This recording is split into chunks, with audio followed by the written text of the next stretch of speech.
This is the Berman Method podcast featuring Dr. Jake Berman and physician assistant Jenni Berman. We are here to treat problems and not symptoms. Disclaimer, this podcast is for entertainment purposes only and not to treat anyone or to give medical advice.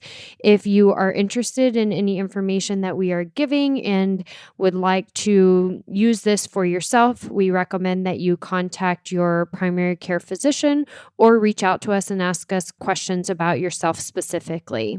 Enjoy. And we're rolling, baby. Rolling. The Berman Method podcast, where we are treating problems and not symptoms. Dr. Jake Berman here with my beautiful bride, Jenni Berman, physician assistant. Are you having trouble over there? Can I get a little more excitement out of you? Come on, say it again. Who am I with? Jenni Bear Berman. Jenni Bear Berman. Physician assistant, certified. Are you okay? Yeah, the little wire thing is pulling my mic away from me, but I'm good now. Well, your mic is like 10 feet away from the station. Yeah, this is our first time, right? I'm new and I don't know what to do. Happy August 1st. August 1st. Yeah, you like August 1st. I do. Why? Why do I like August 1st? Yeah. Or why do I like August? Why do you like August 1st? Well, it's not always August 1st. Are you talking about hunting season? It's not always August 1st. Oh. Actually, was it July 30th? Yeah, it was Saturday. Yeah. July 30th? Yeah, so in Southwest Florida, the last weekend of July or the 1st of August, usually around the 30th, 31st, or 1st, is the beginning of hunting season. Deer hunting. Deer hunting season, specifically with a bow. Archery deer hunting season. Yeah. So, I'm like a kid in a candy store right now. 'Tis the season. The most glorious season. Yes, this is his favorite thing ever. Yeah. Sitting in a tree for 12 hours a day in 8 degrees. You love it.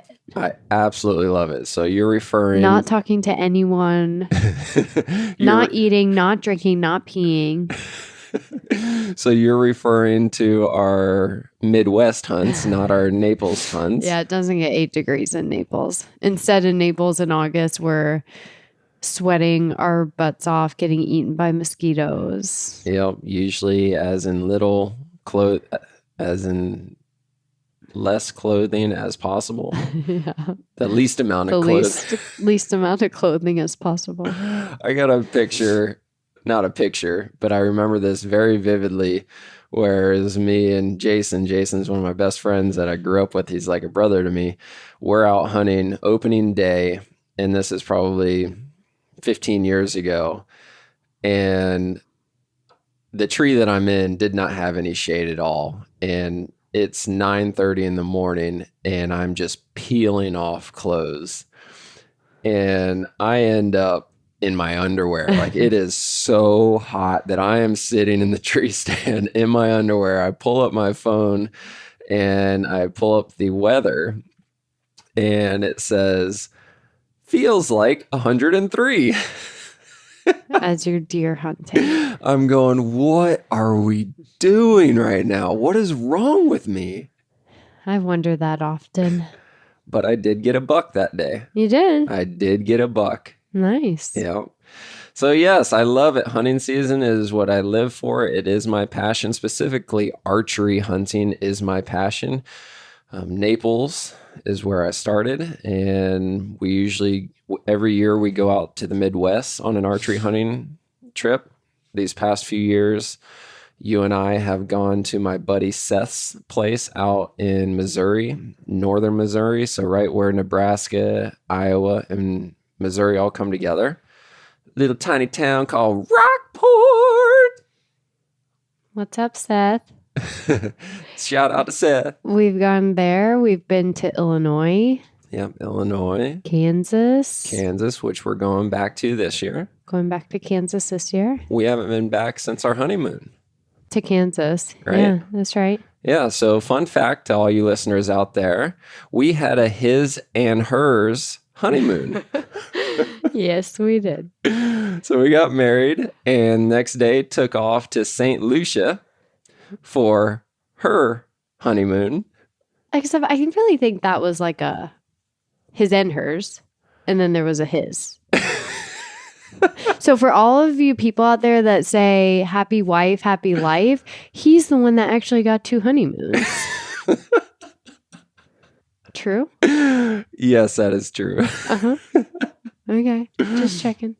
So we get back from St. Lucia, and literally that day that we got back, we get in the car with my brother and drive out to Kansas for a week of hunting out in Kansas. Yeah, it was like 8 hours later. We landed. We slept, I think, like 4 or 6 hours, and then got up in the middle of the night to start the drive to Kansas, right? Yeah. Yeah. Yep. So then we were out there for a week and then drove back all the way back to Naples. Yeah. From Kansas. Yeah, but the most exciting part of that hunting trip was the fact that that was the first hunt that you got your own deer. You got a buck by yourself. You're hunting by yourself. I hunted by myself. Yep. Yeah. Prior to that, I had always been hunting with you. So all the deer that you had harvested prior to that, I got to witness. And this time I'm witnessing it through text message. I fell out of my tree stand because the wind was like 20. No, it was high. Yeah. I don't even know. 60 miles an hour or something. It was around 40. Yeah. It was so windy and I fell out of my tree stand. She didn't fall out of her tree stand. The tree stand fell out of the tree. Which caused me to fall on the ground. And I still shot a buck after that. Yeah. So, yeah, it was fun. Yep. All right. August 1st, yes, deer hunting season opened up. That was cool. Yep. And what else? We're going to talk about some of the questions that have been submitted to us over the last couple of weeks. Yes, we've gotten some really good questions over the past couple of weeks. So we do want to try to stay current with these questions so that you guys feel heard. We really, really, really appreciate you reaching out and asking these questions. So if you do have questions, do not hesitate to email Dr. Berman at bermanpt.com and just say podcast question, or Jenni at bermanwellness.com and titles podcast questions, and we'll do our best to get to it. So we're going to do that today. And then at the end, we have a surprise. We do? To talk about. What's a surprise? I can't say it, and then it won't be a surprise at the end. So stay tuned for the end so we can talk about the surprise. Okay. Is a surprise the thing that I have to talk about? Yes. Oh, okay. I personally don't have any surprises, but... Okay, what's the first question? You get started first. First question that I received most recently, and I want to talk about 2 questions I have today. How many do you have? I have probably 4 questions, but we're not going to get through them all. Yeah, I was going to say I have more than 2, but those are the 2 I want to talk about. Okay, so most recently, I actually got asked a question of, can you do a blood test to look for IBS or irritable bowel syndrome? And the short answer is no. But the long answer is, in a roundabout way, yes. There is no one direct blood test that says you have IBS or you don't have IBS. IBS is kind of a catch-all diagnosis of you don't have Crohn's disease, you don't have ulcerative colitis disease, you don't have celiac disease, which are all gastrointestinal diseases seen by a colonoscopy or endoscopy or biopsies that they do on those procedures. So, but you have constipation, diarrhea, one or the other, going back and forth, abdominal pain, bloating. So that is a diagnosis of exclusion, essentially, and that gastroenterologists or primary care doctors can make. Now, there, again, is no direct blood test to say, yes, you have it or no, you don't.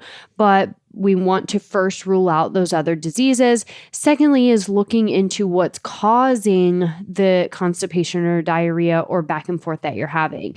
Is that related to food sensitivity? So certain things that you're eating, your body is actually reacting to, causing an immune response. Is it related to medications, to over-the-counter supplements that you're taking, certain drinks? So whether the drink contains an artificial sweetener like sucralose or erythritol, maltitol, or some of those supposed to be better for you, I'm doing air quotes right now, sugars that are found in healthier type options, but it's still a sugar alcohol is what it's called, which is basically an artificial sugar that your body does not absorb as sugar.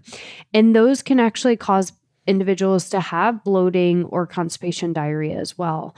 So again, we have to dig a little deeper and figure out what is the cause of the constipation diarrhea. There's always something causing it. You don't just have a crazy bowel that wants to do its own thing. I mean, do you have muscle spasms that are occurring in the intestines related to a certain disease or medication? And specifically what we work with day in and day out is actual food sensitivities that are causing this immune response. Was that good? Holy shit. That was a pun there.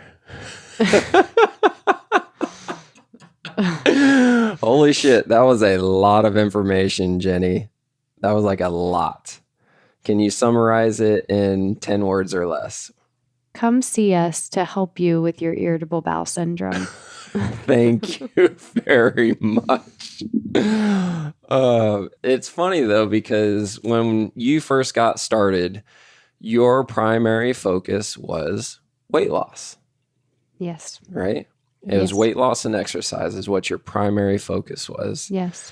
And the more and more you got into this thing and started becoming the expert in this field, you started to find that so much of the challenges people were finding with weight loss are because of these gut issues. IBS is just one example of the hundreds that you're dealing with. So really, to become the expert in weight loss, you had to become the expert in gut issues. Yeah. It's like, by the way, an article that I wrote came out in a magazine today or this month, but the title of that article is Our Gut is Our Second Brain. We have to fix the gut if we want the rest of the body to work efficiently and properly. Agreed. Absolutely agreed. So think about it this way. I'm going to put it in real simple layman's terms.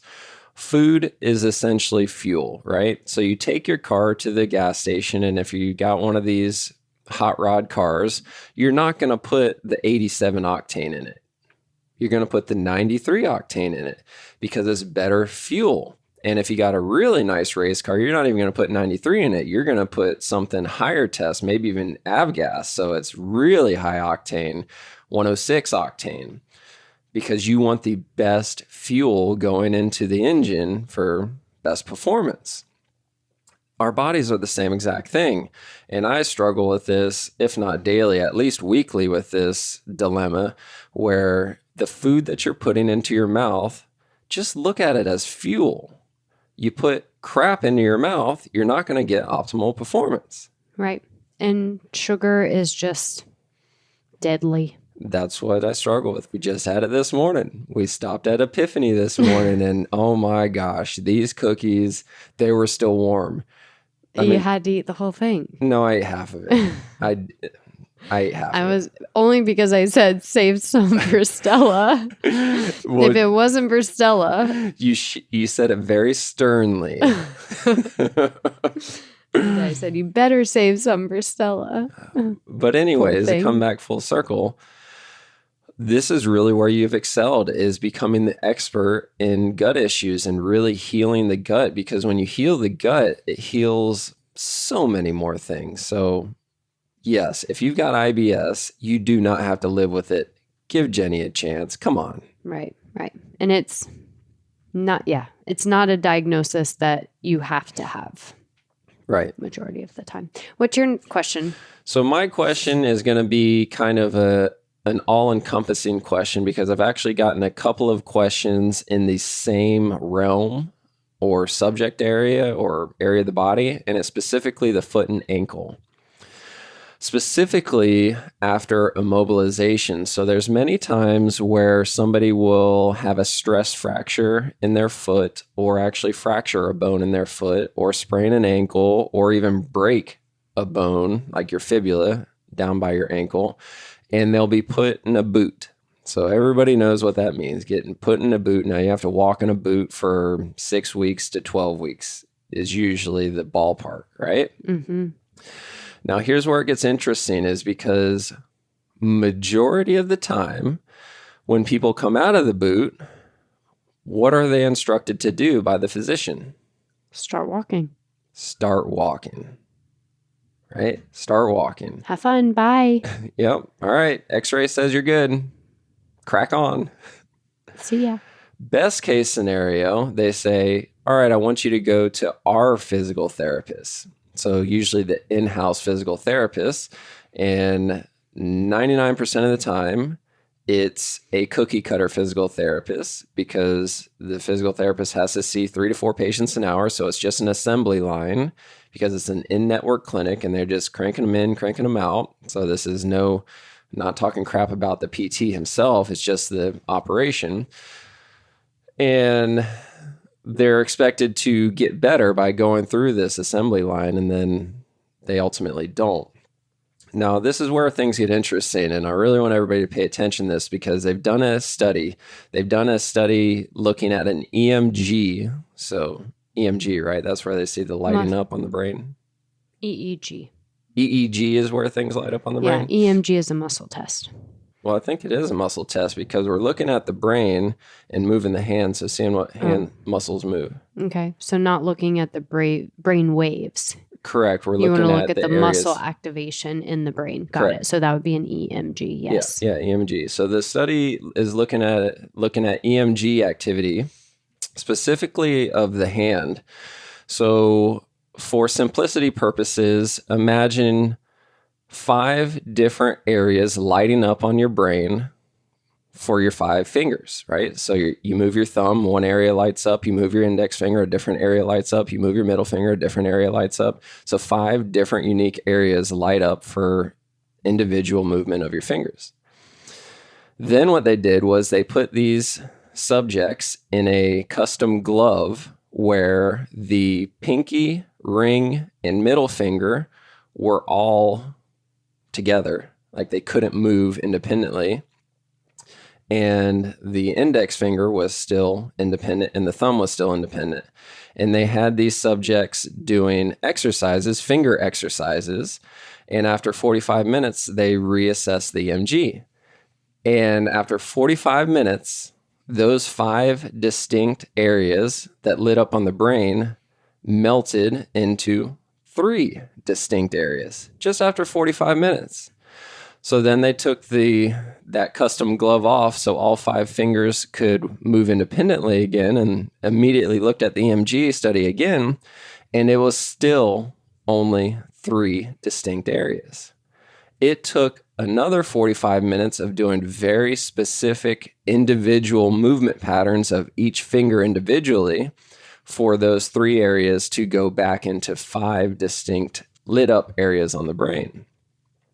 The reason why this is relevant is because when you immobilize a joint, the muscles that control that joint don't have to work anymore. The thing that controls those muscles, that controls the joint, is your brain. So if your brain doesn't have to utilize energy to control that muscle that controls the joint, it's going to allocate the energy somewhere else. So if you don't use it, you lose it. The body is the most efficient thing on this planet. If you don't use it, you lose it. So now you put yourself into a walking boot, and you don't use the 100 muscles, tendons, and ligaments in your foot and ankle. You're in that boot for 6 weeks, not 45 minutes, but 6 weeks. And then you come out of that boot, and you're supposed to just magically start walking again the way that you're supposed to. I mean, you have 16 muscles in the arch of your foot alone. and you're supposed to just magically know how to use those muscles again. Like your brain is just supposed to magically know how to control those muscles again without doing very specific exercises to retrain them and wake them up. Not to mention the atrophy or weakening of the muscles while they're not working for 6 weeks. Again, like you said, you don't use it, you lose it. Look how quickly your calf muscle shrinks up after being in a boot for 6 weeks. Yeah. Like it's just asinine. Like it just drives me nuts how this is still out. This is almost like the studies that they would do back in the 19th century where the clients are still alive or awake and doing craniotomies and stuff. It's like, what? Are we still in the dark ages? What is going on here? So the point of this is, if you have ever been in a boot, you need to do very specific exercises to wake the muscles up, wake them back up after you get out of the boot. Not just heel raises or calf raises, not just walking. There's very specific things that you need to do. If you don't do them, guess what's going to happen 10, 20, 30 years down the road? Knee pain, hip pain, back pain. Yes. Butt weakness, glute weakness. Yes, this is where it all stems from. Plantar fasciitis. The plantar fasciitis. Oh shit! I need me some insoles. I need me some orthotics. Maybe I even need me an injection in the plantar fascia. No, hell no! Don't do that. So, anyways, this is what I've been finding over the years of being in practice and really getting to know people after working with them. Usually around session 10 or 15 or even 20 sessions into a program, something will come up and say, oh yeah, I had a really bad ankle sprain 30 years ago and I was in a boot for 2 months. It's like, oh, that could have been the catalyst that led to limited dorsiflexion, so limited ankle mobility, which limits your hip extension so you can't get your foot behind you. If you can't get your foot behind you when you're walking, you can't get your glute to fire the way that it should. What I'm trying to say is you've got to address these things now, because if you don't, they will become issues down the road. It's not if, it's just when. Right. So that's the biggest thing, is you've got to have somebody qualified touch your foot, touch your ankle, like get the soft tissues loosened up, and then give you very specific things to wake them back up. Are you okay? I'm okay now. Okay. I always get all worked up on this stuff. Right. Well, especially only because the patients, they're not doing it on purpose. They're just not directed appropriately. Yeah, This is all about education to the patient, of being a self-advocate, finding the right group to be able to help you when this does occur. Yeah, it's not their fault. They don't know. We're the experts, not them. We should be directing them, right? Right. Okay, let me cool off for a minute. Do we have time for one more question? Or do we need to talk about your surprise? Yeah, let's talk about the surprise. We didn't really get through. We only got through 2 questions. We'll do more next week then. We'll add some questions on to next week's topic. You guys are used to this by now. When I start talking, I get ranting. Yeah. So we got something very exciting to share with you. We got a new posture machine. Is that what you call it? That's not exciting. That sounds so boring. We got a new toy. A new toy. We got to help you feel better. To help identify things and give you objective feedback. So that we know for a fact that it's getting better. Right. So we don't just have to assume that it's getting better or think that it's getting better. Or convince you that it's getting better. Right, because there's data. Yeah, we've got a new toy that's this really awesome camera, essentially, where it does a body scan. This is the only camera in the entire world, in the industry, that doesn't utilize markers on your body. So you don't have to wear markers. And what this camera does is it assesses your movement. And the whole scan is done in less than 10 minutes. You go through some very specific movements. So stand on one leg, stand on the other, do a squat, do a single leg bend down, and things like that. There's a couple of other things. And what it does is it gives you an objective printout at the end that says, this is how good or bad your posture is. This is how you are loading more on your left leg than your right leg when you go into a squat. That's why your left leg is hurting, because you're overworking it. Because so many times when, let's use the squat, for example, when we are rehabbing somebody and it's time to do a squat, we'll put them into a squat and they're usually crooked. So, favoring one side. And when we straighten them out, they're always like, there's no way this is straight. This feels so crooked. And we're like, no, this is straight. That's what this toy is going to do, is it's going to say, look, here it is right here. Here's the objective test. I'm not saying it. The printout's doing it, so that you can see it. Because when you can see it yourself, then it's that much easier to make the appropriate changes. When I'm just trying to tell you, you either believe me or you don't, and it's still hard to do exactly what I'm asking you to do. But when you can see it on paper, when you can see it on the screen, when you can see it in live motion, because it's got a video too, and it shows you the direction that you're going when you're favoring one side versus the other, it just makes it so much easier. So we are super excited about this thing. It's called 3DM, by the way. You can Google it if you want. 3DM, 3D as in David, M as in Mike. Check it out. It's awesome. It's very simple. The whole thing's done in less than 10 minutes. And this is going to be a really cool game changer for the physical aspect. Right. And to be able to compare before and afters is going to be a key component as well. And no radiation. It's not like a CT scan or imaging scan. It's just a camera, so no radiation. Yep. Which is good. Yeah. So those people who have pacemakers can do it, as opposed to other machines that they can't use. Yeah. So anybody can do it. But what you said right there is the biggest thing. On day one, when you first come in on day one, we're going to do the scan, and it's going to give us objective measures. Then we're going to do an intervention over X amount of time based off of those measures. And then we're going to remeasure you again at the end of the intervention. And then we can do a side-by-side comparison. Look at how much better you got, or look how much better you didn't get. That won't happen. That's not going to happen, though. Mm-hmm. So it's going to be really cool. We're really excited about this. We've already started utilizing it with our posture program. We do have a posture program, by the way, if you haven't heard about it. It's a 6-week posture program, twice a week for 30 minutes for 6 weeks, and it's focused entirely on posture. We're not going to talk too much about it right now because we're running late right now and you got to go. But it has been really, really successful, and people are loving this program. So reach out to me if you want more information on that. And we'll be back next week. Next week, hopefully we do some more question answering. We will. Yes. Cool. That was fun. All right. Ciao for now. Ciao for now. Thank you for subscribing on your social media and podcast platforms to the Berman Method. Dr. Jake Berman with Berman Physical Therapy and Jenni Berman, Physician Assistant with Berman Health and Wellness. You can find more information on our website, www.bermanpt.com for physical therapy, bermanpt.com/wellness for the health and wellness. You can also find us on social media, Facebook, Instagram, and on your podcast platform. So be sure to follow us, like us, subscribe to us. And if you would like any further information, definitely visit our website and reach out to us. You may also find our free reports on the websites as well, where you can download this free information for yourself. Have a great day.